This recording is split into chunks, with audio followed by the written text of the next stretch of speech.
In the winter of 1881, authorities in Leadville, Colorado, discovered something that would haunt the mining camps of the Rocky Mountains for decades to come. Beneath the floorboards of the McKenna Sisters Saloon, investigators found 23 sets of women's clothing, carefully folded and stored like inventory in a warehouse. Each bundle contained a handwritten note with a name, an age, a physical description, and most chilling of all, a price. What made this discovery even more disturbing was that not a single one of these women had been seen in Leadville for months. Yet, their belongings remained, catalogued with the cold precision of a business ledger tracking livestock sales. The items themselves told stories of interrupted lives: a blue calico dress that still smelled faintly of lavender soap, a pair of worn leather boots with careful repairs that spoke of poverty and pride, a silver locket containing the photograph of an elderly woman who would never know what had happened to her daughter. Among the more heartbreaking discoveries were letters addressed to families back east, never sent, describing hopes for new lives in the West and promises to write again soon with news of success. The McKenna sisters, Catherine and Margaret, had vanished 3 days before the raid, leaving behind only these silent testimonies to crimes that local authorities would spend years trying to fully understand. Their disappearance had been so complete that neighbors claimed they had simply gone to bed one evening as respected business owners and awakened to find their building empty, as if the sisters had been swallowed by the mountain air itself. Before we continue with the story of the McKenna sisters and the dark truth behind their profitable establishment, make sure to subscribe to our channel and let us know in the comments what state or city you're watching from. We love hearing from our community of mystery enthusiasts across the country. Your engagement helps us continue bringing these forgotten stories to light. The investigation that followed would reveal a network of human trafficking that stretched from the Colorado mining camps to the brothel of San Francisco. A conspiracy so methodically organized that it challenged everything the frontier town thought it knew about the two Irish women, who had seemed like nothing more than hard-working business owners trying to make their way in the rough world of the American West. What they uncovered would prove that sometimes the most horrifying monsters are the ones who smile at you over a cup of coffee and ask about your family back home. Leadville, Colorado, in 1881, was a city drunk on silver and gold, where fortunes were made and lost with the turn of a pickaxe, and where desperate souls from across the country converged in search of prosperity that seemed to glitter in every stream and rocky outcrop. Perched at over 10,000 foot above sea level in the heart of the Rocky Mountains, the town had exploded from a few hundred residents to nearly 30,000 in just 3 years, making it the second largest city in Colorado after Denver and one of the most chaotic boom towns in American history.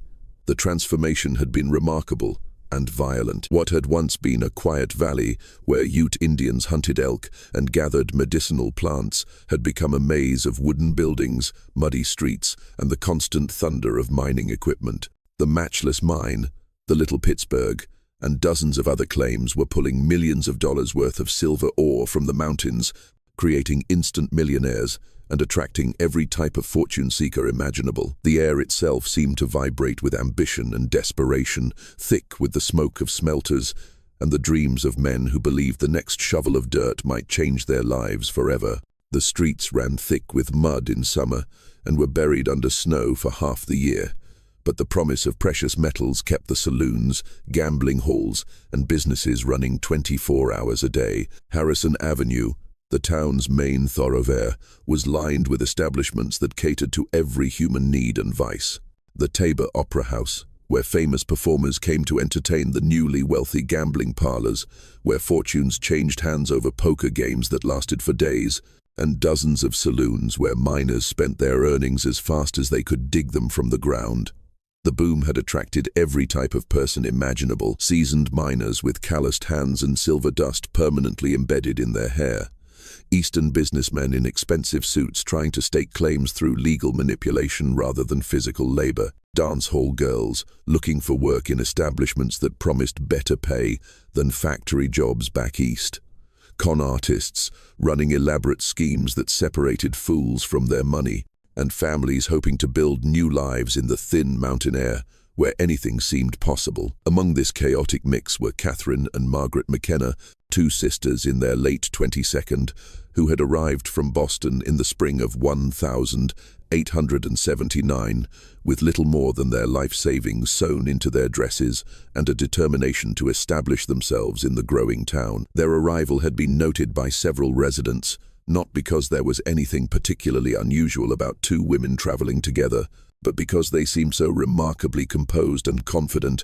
in a place that intimidated even experienced frontiersmen. Catherine, the elder of the two at 31, was a striking woman with auburn hair that caught fire in lamplight and green eyes that seemed to hold both warmth and calculation in equal measure, as if she was always thinking 3 steps ahead of everyone around her. She stood nearly 6 feet tall, unusual for a woman of that era, and carried herself with a confidence that commanded respect from the rough men who dominated Leadville society. She had a gift for conversation, able to make any patron feel like the most interesting person in the room, whether he was a grizzled prospector who hadn't bathed in months, or a well-dressed merchant who owned half the businesses in town.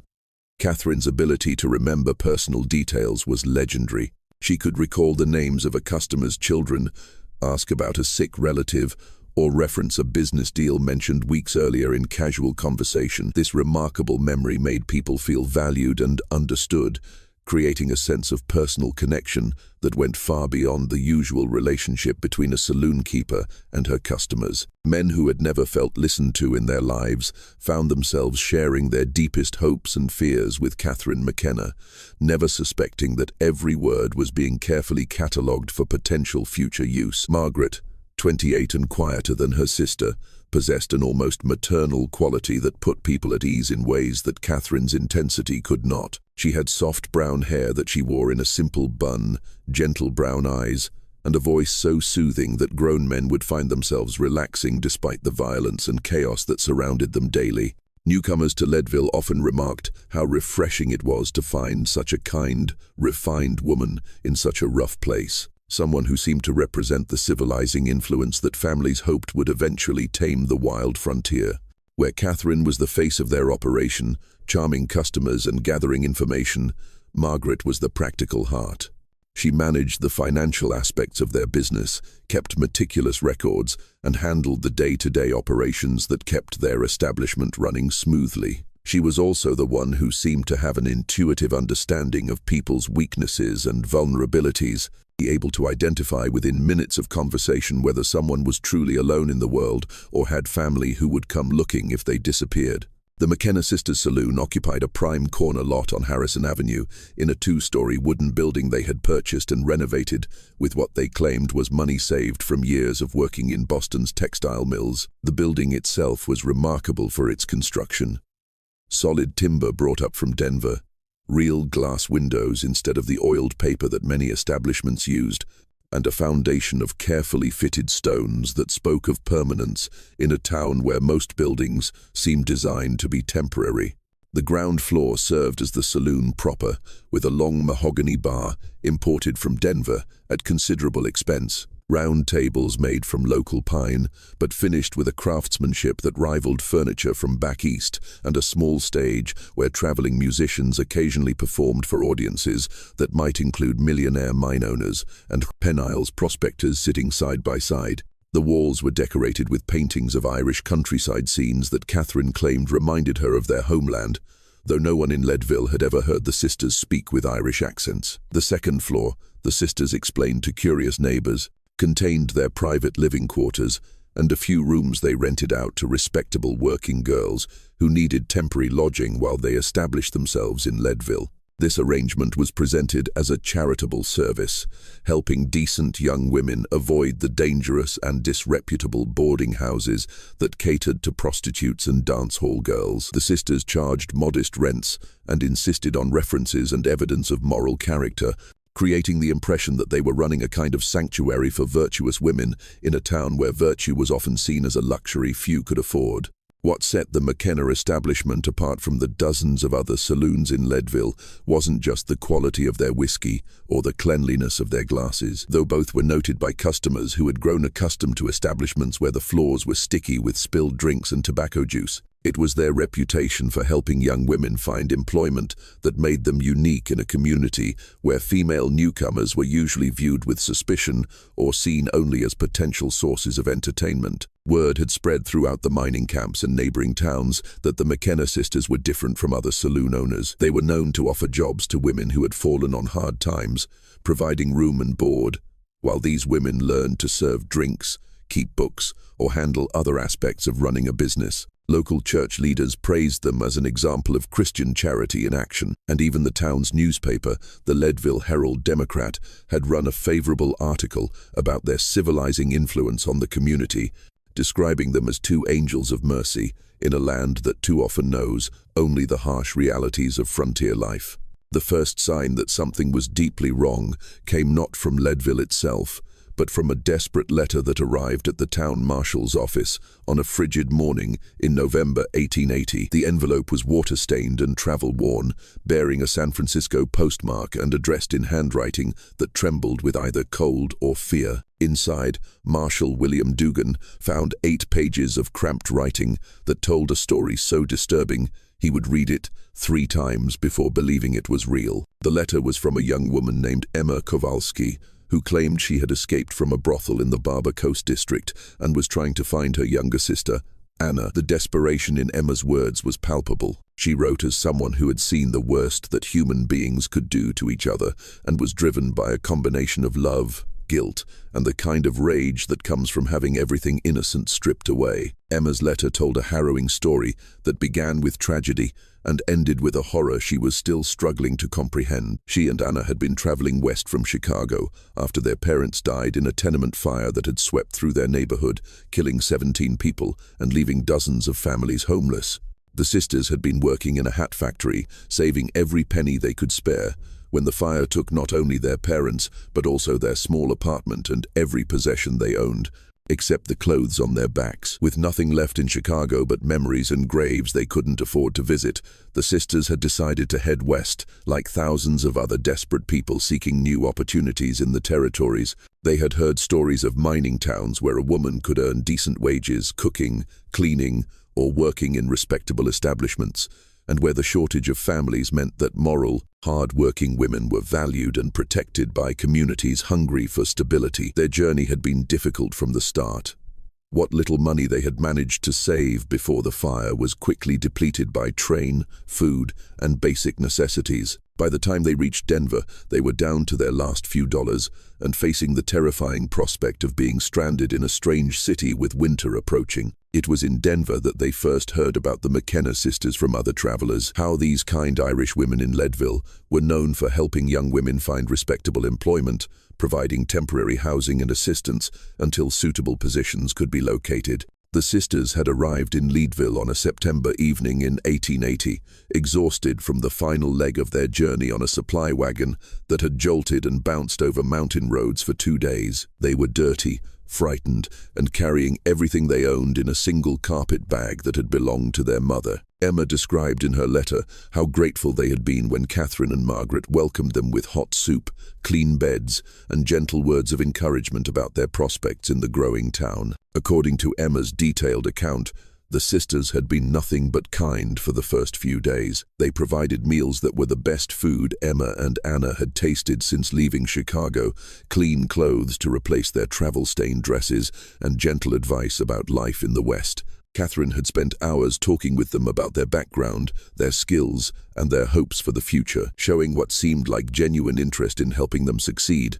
Catherine had explained that there were many opportunities for intelligent young women in the growing cities of Colorado and California, not just in saloons but in hotels, restaurants, and even private homes of wealthy families who needed housekeepers, companions, or governesses for their children. She spoke of a network of business associates throughout the West who were always looking for trustworthy girls to fill positions that paid well and provided security that was difficult to find in the uncertain world of frontier life.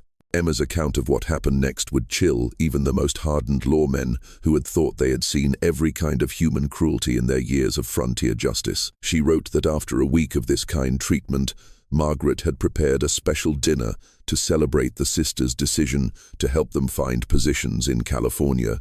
where the opportunities were said to be even better than in Colorado. The meal had been delicious. Roast beef with potatoes and vegetables, fresh bread, and even a small cake that Margaret had baked specially for the occasion. Emma remembered feeling unusually drowsy during the meal, struggling to keep her eyes open, even though it was still early evening. She had attributed it to exhaustion from their long journey and the relief of finally finding people who seemed genuinely interested in helping them. Anna had complained of feeling similarly tired, and Margaret had suggested they go to sleep early to prepare for the journey to their new positions, which would begin the following morning. When Emma awoke, she was in a wagon, bouncing along a mountain road, her hands bound with rope, her head pounding from what she now realized had been lardum mixed into her food. The world seemed to spin around her, and every jolt of the wagon sent waves of nausea through her already confused senses. Anna was beside her, still unconscious, her face pale and her breathing shallow in a way that terrified Emma even more than their obvious captivity. In the front of the wagon sat a man Emma had never seen before, a tall, bearded figure who spoke with a Spanish accent and seemed to know Catherine McKenna well enough to joke with her about the merchandise he was transporting. When Emma demanded to know where they were being taken, fighting against the ropes and the lingering effects of the drugs, the man had laughed and explained in crude terms that she and her sister had been purchased by some businessmen in California who needed workers for their establishments. He made it clear that resistance would be met with violence and that the McKenna sisters had already received their payment for delivering 2 healthy young women to their new employers. The casual way he discussed their fate, as if they were livestock being transported to market, was almost as horrifying as the reality of their situation. Emma realized that to these people, she and Anna were not human beings with hopes and dreams, but simply commodities to be bought and sold like bags of flour or mining equipment. The journey to California had taken weeks, with Emma and Anna moved from wagon to train to ship, always under guard, always drugged when they showed signs of causing trouble or trying to escape. Emma's letter described the horror of realizing that dozens of other girls were being transported along the same route, all of them having trusted the wrong people in their desperate search for a new life in the West. Some had been recruited by the McKenna sisters, others by similar operations in different towns, but all were bound for the same fate: forced prostitution in the brothel and cribs of San Francisco's most dangerous district. The women came from everywhere. Farm girls from Kansas whose families had lost their land to drought, factory workers from eastern cities who had lost their jobs to economic downturns, immigrants who had arrived in America with nothing but hope and had quickly learned that the promised land could be as cruel as the countries they had fled. What they all had in common was desperation, isolation, and the terrible misfortune of trusting people who saw their vulnerability as an opportunity for profit. Emma had managed to escape only after months of captivity when a fire broke out in the building where she was being held, and she had slipped away in the confusion of firefighters and fleeing customers. She had spent weeks hiding in alleys and abandoned buildings, working odd jobs for pennies to earn enough money for passage back east, all the while haunted by the knowledge that Anna was still trapped somewhere in that nightmare world of violence and exploitation. Her letter to the Leadville marshal was a desperate plea. Please investigate the McKenna sisters, find Anna, and prevent other girls from suffering the same fate that had destroyed so many lives and dreams in the name of profit and cruelty. Marshal William Dugan was a veteran lawman who had seen his share of violence and corruption in mining towns throughout Colorado. But Emma's letter disturbed him in a way that few things had during his 15 years of frontier law enforcement. He had known the McKenna sisters personally.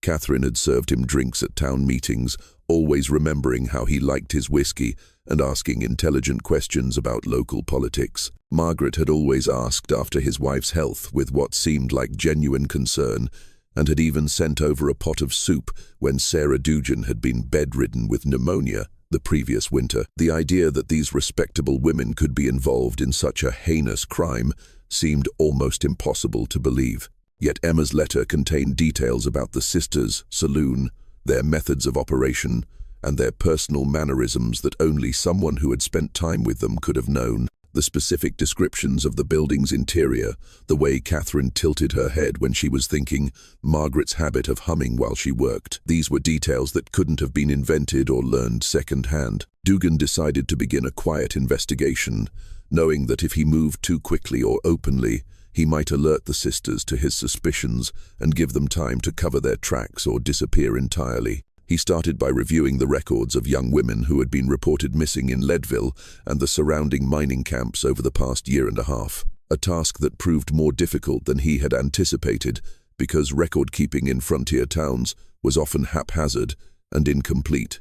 What he found made his blood run cold and his hands shake as he turned through page after page of missing person reports. At least 15 different families had filed reports about daughters, sisters, or wives who had disappeared without explanation.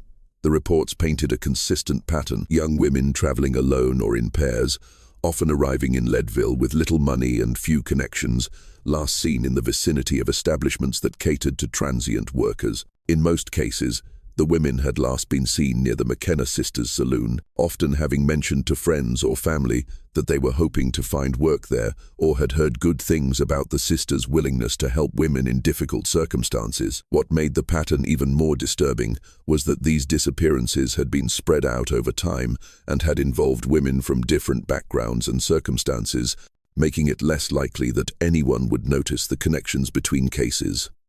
Margaret O'Brien, 18 years old, had arrived from Ireland with her cousin in March 1880. The cousin had found work at a boarding house, but Margaret had been told by several people that the McKenna sisters might be able to help her find something more suitable for a girl of her education and refinement. She had been seen entering the McKenna saloon on a Tuesday afternoon and had never emerged. When her cousin inquired the next day, Catherine McKenna had claimed that Margaret had decided to travel to Denver immediately to take a position with a wealthy family and had left word that she would write once she was settled. Sarah Jenkins, 22, had been traveling with her husband to California when he had been killed in a mining accident near Fairplay. Stranded without money or connections, she had come to Leadville hoping to earn enough to continue her journey west. Multiple witnesses had seen her talking with Margaret McKenna about employment opportunities, and she had been excited about the possibility of work in San Francisco. She had disappeared on the same night she was supposed to meet with someone about a position, taking her few belongings, but leaving behind a letter she had been writing to her sister back in Ohio.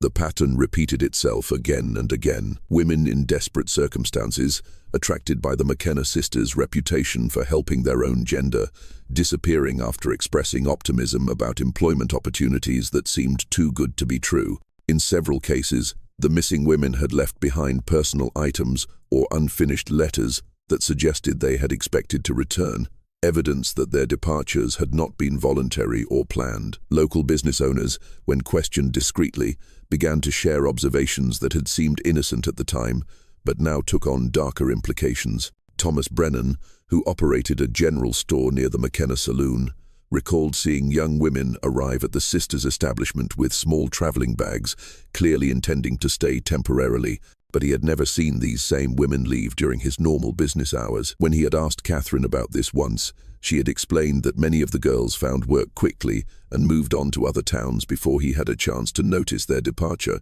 often leaving very early in the morning to catch transportation. Sarah Fleming, who ran a boarding house for respectable women, remembered several instances when desperate young women had come to her seeking lodging, only to be turned away because they couldn't afford her rates or couldn't provide the references she required. She had directed them to the McKenna sisters, thinking she was doing them a kindness by connecting them with people who had a reputation for charitable work. "I thought those women were angels," she told Marshall Dugan years later, her voice breaking with guilt and regret.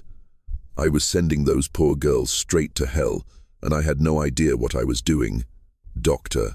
William Patterson, who served as the town's primary physician, recalled being asked to examine several young women who were staying with the McKenna sisters, always for minor ailments that seemed to require his discretion more than his medical expertise. The sisters had always been present during these examinations, and the women themselves had seemed unusually quiet and subdued, answering questions with single words and avoiding eye contact. At the time, he had attributed this behavior to shyness or embarrassment. But looking back, he wondered if the women had been drugged or threatened into compliance. The breakthrough in Marshall Dugan's investigation came from an unexpected source, Dr. Helena Morrison, one of the few female physicians in Colorado, and a woman who had been quietly documenting suspicious activities in Leadville for months. Dr. Morrison had completed her medical training at the Women's Medical College of Pennsylvania, overcoming enormous obstacles to obtain an education that most people believed was unsuitable for women. And she had come to Colorado specifically because she believed frontier communities needed physicians who understood the unique challenges faced by women in the West. Dr. Morrison had established her practice in a small office above Murphy's General Store in early 1880 and had quickly gained the trust of local women who appreciated having someone who understood their medical needs. Without judgment or embarrassment, she had treated everything from difficult pregnancies to injuries sustained in domestic violence, always maintaining strict confidentiality while building a detailed understanding of the various dangers that women faced in mining communities. In her private journals, which she kept locked in a safe and would later share with authorities, Dr. Morrison had documented several disturbing cases that had left her increasingly concerned about activities in Leadville. Her medical training had taught her to observe symptoms carefully and to look for patterns that might indicate broader health threats to the community. And what she was seeing suggested something far more sinister than the individual tragedies she had initially assumed she was treating. In October 1880, she had treated a young woman named Clara Hoffman, who had stumbled into her office in a state of severe disorientation, barely able to walk straight, and speaking in slurred, confused sentences. Clara's symptoms, dilated pupils, slurred speech, profound confusion, and what appeared to be partial memory loss were consistent with opium or laudanum intoxication. But the girl insisted she had consumed nothing stronger than beer at the McKenna Saloon the previous evening. Clara's story was troubling and filled with gaps that seemed to disturb her as much as they concerned Dr. Morrison. She had arrived in Leadville from Kansas 3 weeks earlier, hoping to find work as a seamstress or housekeeper after her family had lost their farm to drought and debt. Catherine McKenna had befriended her on her second day in town, offering sympathy for her situation and practical advice about finding employment in a community where single women were often viewed with suspicion. The friendship had seemed genuine and beneficial to Clara, who had been struggling with loneliness and fear in a strange place where she knew no one and had very little money. Catherine had offered her a temporary room above the saloon while she searched for permanent employment, charging only a minimal amount for rent and providing meals that were far better than anything Clara could have afforded on her own. On her third night there, Margaret had invited her to join the sisters for a special dinner, claiming they wanted to celebrate Clara's decision to stay in Leadville and make it her permanent home. Clara remembered the meal being delicious and the conversation pleasant with both sisters, sharing stories about their own experiences as women making their way in the world without male protection. She recalled feeling unusually sleepy after dessert and had excused herself to go to her room early, attributing her fatigue to the stress of adjusting to mountain altitude and her uncertain situation. Clara's next clear memory was waking up 12 hours later feeling violently ill with a headache so severe she could barely open her eyes and nausea that made it impossible to keep down even water. What made the situation even more disturbing was that she seemed to have lost an entire day of her life. She had vague, dreamlike memories of being moved and handled of voices speaking around her, but nothing that made coherent sense or formed a complete narrative. When she had awakened, Clara found that her personal belongings were gone, not just her small amount of money, but her clothes, letters from family members, and even a small Bible that had belonged to her mother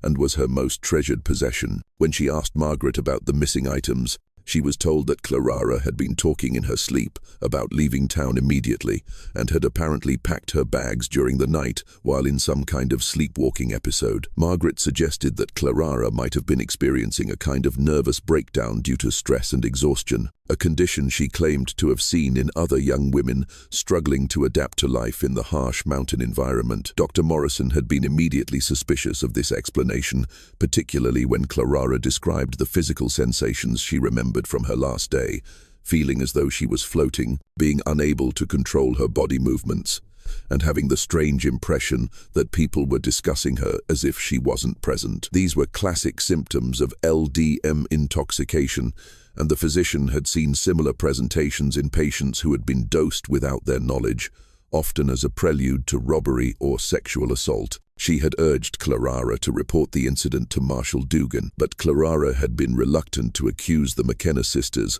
without concrete proof of wrongdoing, especially when they had a reputation for helping women, and she herself was still dependent on community goodwill to survive in Leadville. The fear of being branded a troublemaker or a liar was often enough to keep victims silent, particularly women who already occupied a precarious position in frontier society. 2 weeks later, Dr. Morrison encountered another case that was so similar it could not be dismissed as coincidence. Rebecca Tanner, a 19-year-old from Illinois, had been brought to her office by a concerned friend who had found her wandering the streets of Leadville at dawn, wearing only her nightgown and shoes, confused and unable to remember how she had gotten there or where she had spent the night. Rebecca's last clear memory was of having dinner with the McKenna sisters, who had promised to introduce her to a family in Denver that needed a governess for their children. The position sounded perfect for Rebecca, who had completed 2 years of education at a seminary school before her family's financial situation had forced her to seek employment. She had been excited about the opportunity and grateful to the sisters for thinking of her when they heard about the opening. Dr. Morrison's examination revealed the same symptoms she had seen in Clarara: evidence of laudanum intoxication, confusion about recent events, and a profound sense that something terrible had happened to her, even though she couldn't remember what. Unlike Clarara, however, Rebecca had awakened in a strange room that wasn't part of the McKenna saloon, with bruises on her wrists and ankles that suggested she had been restrained and marks on her arms that looked like rope burns. Most disturbing of all, Rebecca had only managed to escape when she had awakened briefly during what appeared to be transportation. She remembered being in the back of a covered wagon with several other people, feeling sick and disoriented, but aware enough to realize she was in danger. When the wagon had stopped for what seemed like a rest break, she had managed to throw herself out and hide in the woods until her captors gave up, searching for her, and continued on their way without her. By January 1881, Marshal Dugan had gathered enough evidence to justify a more aggressive investigation, but he faced a significant problem that illustrated the complex social dynamics of frontier communities. The McKenna sisters were not just respected members of the community. They had become integral to Leadville's vision of itself as a civilized place where decent people could build better lives than what they had left behind in the East. Catherine had cultivated relationships with several prominent businessmen in Leadville, including Horace Tabor himself, the silver magnate whose wealth and influence dominated much of Colorado's political and economic landscape.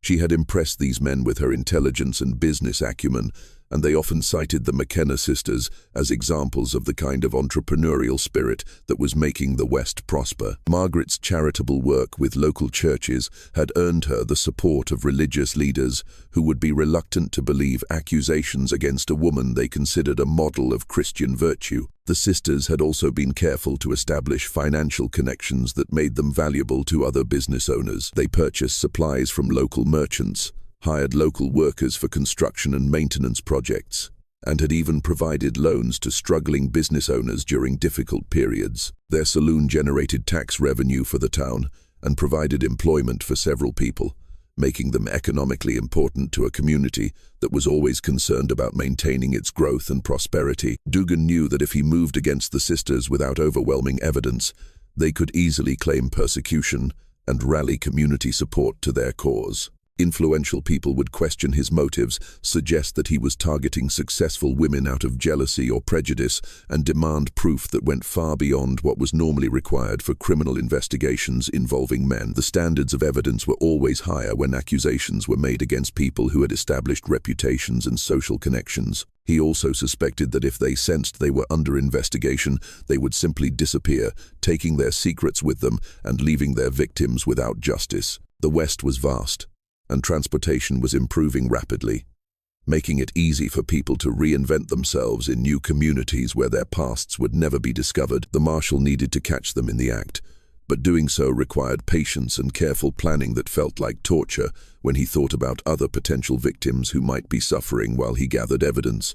The breakthrough came from a source that no one could have predicted: Anna Kowalski, Emma's sister, who had managed to escape from captivity in San Francisco and had made her way back to Colorado, seeking the kind of justice that the legal system seemed unable or unwilling to provide. Anna's journey back to Leadville was a harrowing story in itself that demonstrated the incredible determination and strength that some people discover when pushed beyond what should be the limits of human endurance. Anna had endured months of forced prostitution in a Barber Coast brothel, a nightmare world where violence was routine and escape seemed impossible. The brothel operated in a 3-story building that housed nearly 40 women, all of them controlled through a combination of drugs, violence, and psychological manipulation that was designed to break their spirits and make them compliant. The women were kept in debt bondage, told that they owed enormous sums for their transportation, room, and board, and that they would never be allowed to leave until these debts were paid off,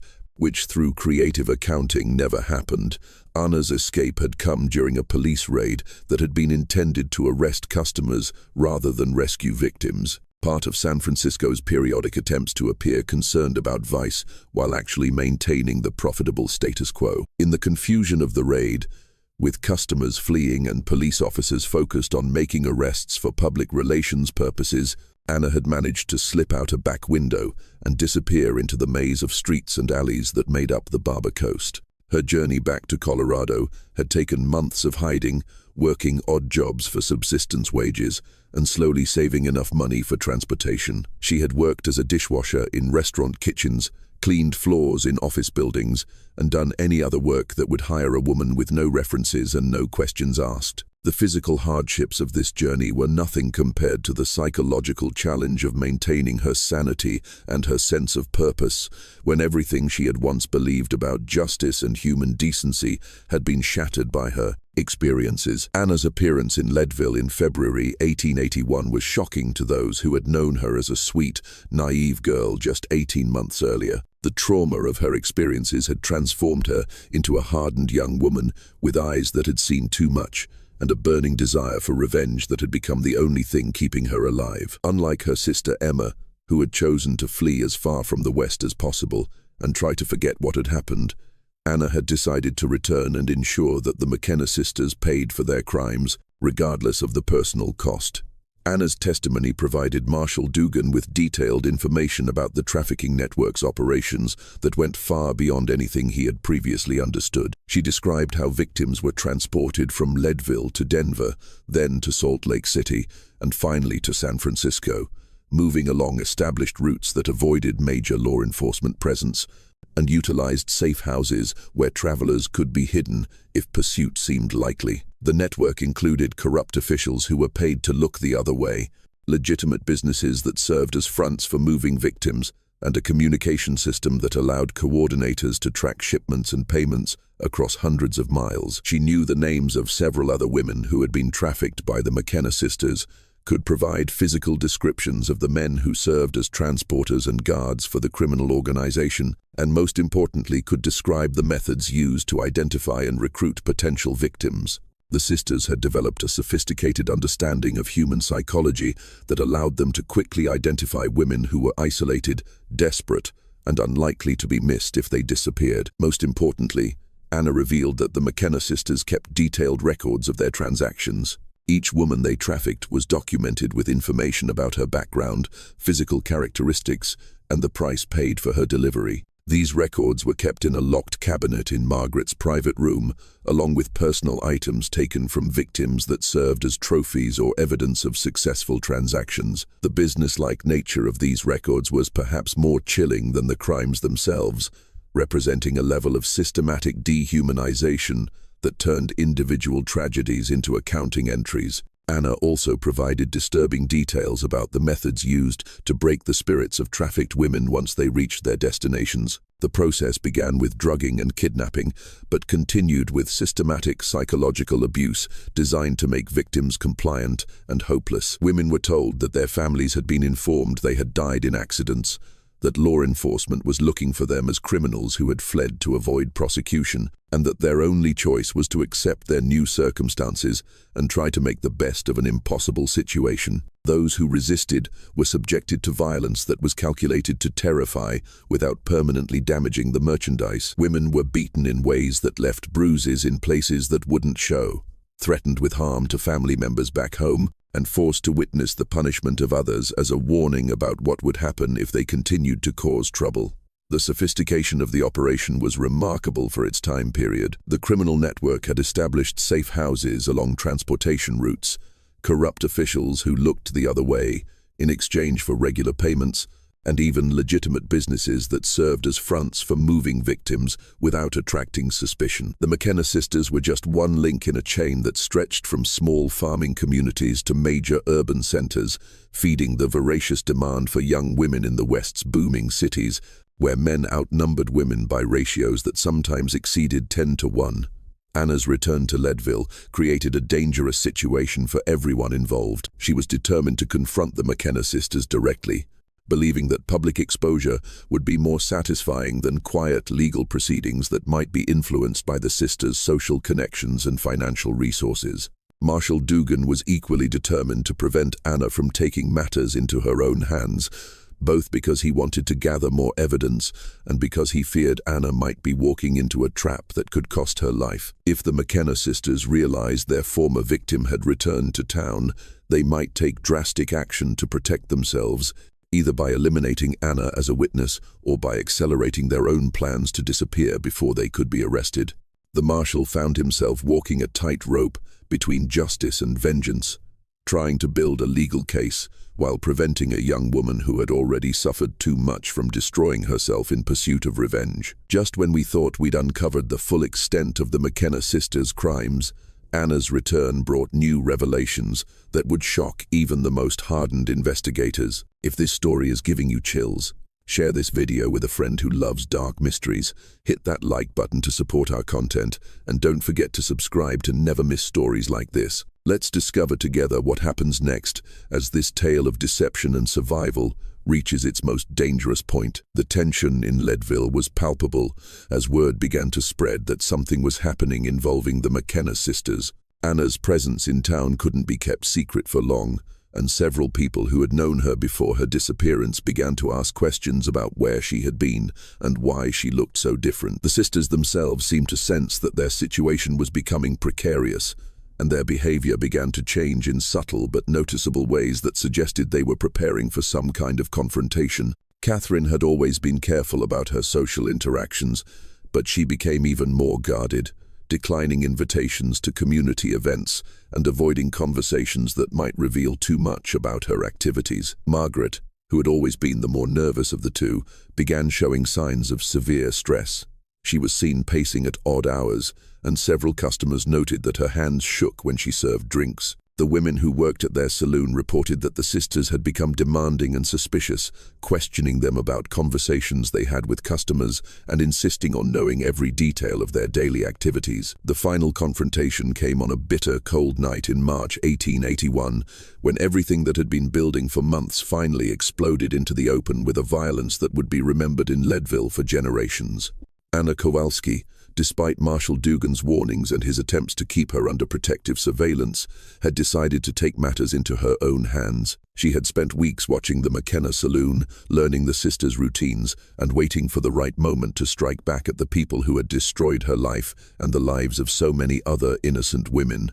That moment came when Anna observed the arrival of another young victim, a girl of perhaps 17 who had clearly traveled a long distance and appeared desperate for shelter and assistance. The girl had the same look that Anna remembered seeing in mirrors during her first days in Leadville. Hope mixed with fear, determination tempered by exhaustion, and the kind of trusting innocence that predators could spot from across a crowded street. Anna watched as Catherine McKenna welcomed the girl with her characteristic warmth, offering food and a place to rest, asking gentle questions about her journey and her plans, expressing sympathy for her difficulties and optimism about her prospects in Leadville. It was the same performance Anna had witnessed 18 months earlier, and the sight of another innocent victim walking into the same trap that had destroyed her own life was more than Anna could bear. The decision to act was made in that moment, driven by a combination of rage, guilt, and the desperate hope that she could save at least one person from the fate she had endured. Anna entered the McKenna saloon that evening,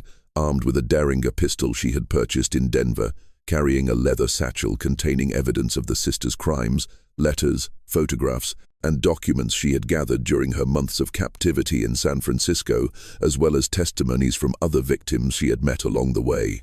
Her plan was simple but desperate. She would confront Catherine and Margaret publicly, present her evidence, and demand that they confess their crimes in front of witnesses who could no longer claim ignorance about what was happening in their community. She believed that public shame and exposure would be more devastating than any legal punishment, and that forcing the truth into the open would prevent other women from becoming victims. What Anna hadn't anticipated was that the McKenna sisters had been expecting something like this to happen for weeks. They had noticed increased attention from law enforcement, heard rumors that former victims were asking questions, and had been making preparations to abandon their Leadville operation and disappear before they could be arrested. When Anna walked into their saloon that March evening, they were ready for her, and the confrontation that followed would prove that they were far more dangerous than anyone had realized. The evening began quietly with Anna approaching the bar and asking to speak privately with both sisters. Catherine, recognizing Anna despite the dramatic changes in her appearance, maintained her composure and agreed to the conversation, but she subtly signaled to Margaret, who slipped away to alert their associates. Within minutes, 3 armed men had positioned themselves strategically around the saloon, men who Anna recognized as some of the same transporters who had moved her and other victims along the trafficking route. Anna's accusations were devastating and specific, delivered with a cold fury that silenced the normal evening chatter of the saloon's customers. She named dates, described transportation routes, and provided details about the criminal network that only someone with inside knowledge could have known. She spoke about the other women she had known in San Francisco who had been trafficked by the McKenna sisters, some of whom had died from violence or disease in the brothel, others who had simply disappeared when they became too sick or troublesome to be profitable. She demanded that Catherine and Margaret acknowledge their crimes and surrender themselves to authorities. But more than that, she wanted them to explain how they had been able to live with themselves, how they had been able to smile and offer comfort to desperate women while planning their destruction. The psychological cruelty of the deception seemed to disturb Anna even more than the physical violence that had followed. Catherine's response revealed the cold calculation that had always lurked beneath her charming exterior, but also the arrogance of someone who had operated without consequences for too long. She denied nothing, but instead of showing remorse, she expressed a kind of twisted admiration for Anna's survival and returned to Leadville. She explained that the trafficking operation had been nothing personal, simply a business opportunity that had proven profitable in a frontier economy where demand for certain services far exceeded supply. Young women were a commodity, she argued, and she and Margaret had simply been efficient in moving that commodity to where it was in highest demand. She spoke about their victims with the same casual indifference that a cattle trader might use to describe livestock, reducing human lives to market transactions that required no more moral consideration than any other business dealing. The conversation was interrupted by the arrival of Marshal Dugan and his deputies, who had been monitoring the saloon and had seen the armed men entering the building. The marshal had realized that Anna was planning something dangerous and had positioned his men nearby, hoping to prevent violence while still allowing her confrontation with the sisters to proceed. What followed was a chaotic gunfight that lasted only minutes, but seemed to stretch on forever in the confined space of the saloon. 2 of the sisters' associates were killed in the initial exchange of gunfire, their bodies falling behind overturned tables where they had taken cover. Anna was seriously wounded when one of the men shot her in the shoulder before being cut down by Deputy Marshal James Crawford, who had been positioned near the saloon's rear entrance. In the confusion of smoke, gunfire, and screaming customers, Margaret McKenna was shot and killed by Deputy Thomas Riley, who mistook her for one of the armed criminals when she reached for what appeared to be a weapon, but was actually the key to the cabinet where the sisters kept their records. Catherine McKenna managed to escape through a rear exit during the chaos, disappearing into the network of alleys and back streets that she had clearly mapped out for just such an emergency. Despite immediate pursuit by law enforcement and a town-wide search that continued for days, she seemed to vanish completely into the vast wilderness of the American West, taking with her the secrets that might have led to the arrest of other members of the trafficking network. The search for Catherine McKenna lasted for weeks, with law enforcement agencies throughout Colorado and neighboring states joining the effort. Wanted posters were distributed from Denver to San Francisco, offering substantial rewards for information leading to her capture. She had clearly had escape plans prepared well in advance, with money hidden in various locations and safe houses established along potential flight routes. Some witnesses claimed to have seen her in Denver, others in Salt Lake City, but none of these sightings could be confirmed, and Catherine McKenna effectively disappeared from recorded history. The investigation of the McKenna Saloon yielded evidence that exceeded even Marshall Dugan's worst expectations and provided a glimpse into criminal enterprise that was far more sophisticated than anyone had imagined. Hidden beneath the floorboards were not only the clothing and personal effects of trafficked women, but also detailed business records, correspondence with criminal associates throughout the West, and maps showing transportation routes that connected dozens of communities across multiple states and territories.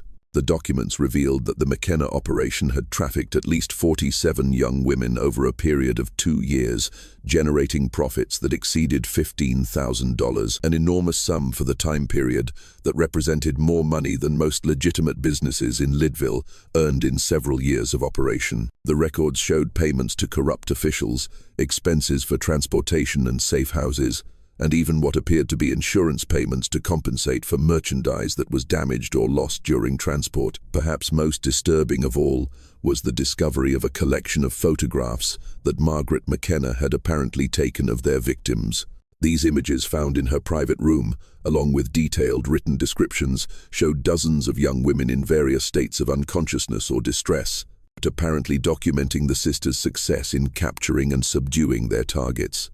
The photographs served no practical business purpose. They appeared to be trophies that Margaret had kept for her own psychological satisfaction, evidence of a level of cruelty that went beyond simple criminal profit. The aftermath of the McKenna case sent shockwaves through Leadville and the broader Colorado Territory, forcing communities throughout the region to confront uncomfortable questions about how well they really knew their neighbors and how easily evil could disguise itself behind a facade of respectability. The investigation revealed that the sisters' criminal network had extended far beyond what anyone had imagined. With connections to similar operations in at least 6 other states and territories, federal authorities became involved, leading to arrests in Denver, Salt Lake City, and San Francisco that ultimately dismantled much of the trafficking network that had been operating throughout the West. The investigation revealed a level of criminal organization that challenged assumptions about frontier lawlessness. Rather than random violence and individual crimes, the McKenna case exposed sophisticated criminal enterprises that operated across state lines with the efficiency of legitimate businesses. Anna Kowalski survived her wounds, but was forever changed by her experiences and her quest for justice. The confrontation with the McKenna sisters had given her a sense of closure, but it had also cost her physically and emotionally in ways that would affect her for the rest of her life. She became one of the first advocates for legislation to combat human trafficking, testifying before territorial and federal lawmakers about the need for stronger penalties and better protection for victims. Her testimony helped lead to new laws that increased penalties for kidnapping and made it easier for law enforcement agencies to cooperate across state lines in pursuing traffickers. Anna's courage in speaking publicly about her experiences, despite the social stigma that still attached to victims of sexual violence, helped other survivors find their voices and seek justice for crimes that had previously been ignored or dismissed by authorities. Dr. Helena Morrison's medical documentation proved crucial in prosecuting other members of the criminal network, providing evidence that helped convict several men who had served as transporters and guards. Her careful records of laudanum poisoning cases created a medical foundation for understanding how the trafficking operation had functioned, and her willingness to testify in court helped establish the credibility of victim testimony that might otherwise have been dismissed. Dr. Morrison continued her medical practice in Leadville and became a vocal advocate for women's safety and health care throughout the frontier regions. She established protocols for recognizing and treating victims of trafficking and worked with law enforcement agencies to develop better procedures for investigating cases involving violence against women. Marshal William Dugan was promoted to U.S. Marshal and spent much of his remaining career tracking down other members of trafficking networks throughout the West. He never stopped looking for Catherine McKenna, following leads and investigating rumors for more than a decade. Some evidence suggested that she had fled to Mexico, while other reports placed her in various Western cities operating under assumed names, but she was never definitively located or brought to justice. The case had broader implications for how Western communities viewed the protection of vulnerable women and the identification of criminal enterprises that preyed on desperate people seeking better lives. Church organizations began establishing more formal networks to assist female travelers, and law enforcement agencies developed better procedures for investigating missing persons cases that involved women traveling alone. The McKenna case demonstrated that the frontier's reputation for lawlessness had created opportunities for sophisticated criminal enterprises that preyed on the very people seeking new opportunities in the American West. It also showed how criminals had exploited society's expectations about women's roles and behavior, using their gender and their reputation for charitable work as camouflage for activities that represented some of the most heinous crimes of their era. Most importantly, the investigation revealed how easily evil can hide behind a facade of respectability, and how the most trusted members of a community can sometimes be the ones harboring the darkest secrets. The McKenna sisters were able to operate for years, not because they were particularly clever criminals, but because they understood how to exploit people's assumptions and expectations, turning the very virtues of frontier hospitality and community support into weapons against the innocent. This mystery shows us how easily evil can hide behind a facade of respectability, and how the most trusted members of a community can sometimes be the ones harboring the darkest secrets. The McKenna sisters were able to operate for years not because they were particularly clever criminals, but because they understood how to exploit people's assumptions and expectations. What do you think of this story? Do you believe everything was revealed, or might there still be secrets buried in those Colorado mountains? Leave your comment below. If you enjoyed this tale and want more horror stories like this, subscribe, hit the notification bell, and share with someone who loves mysteries. See you in the next video.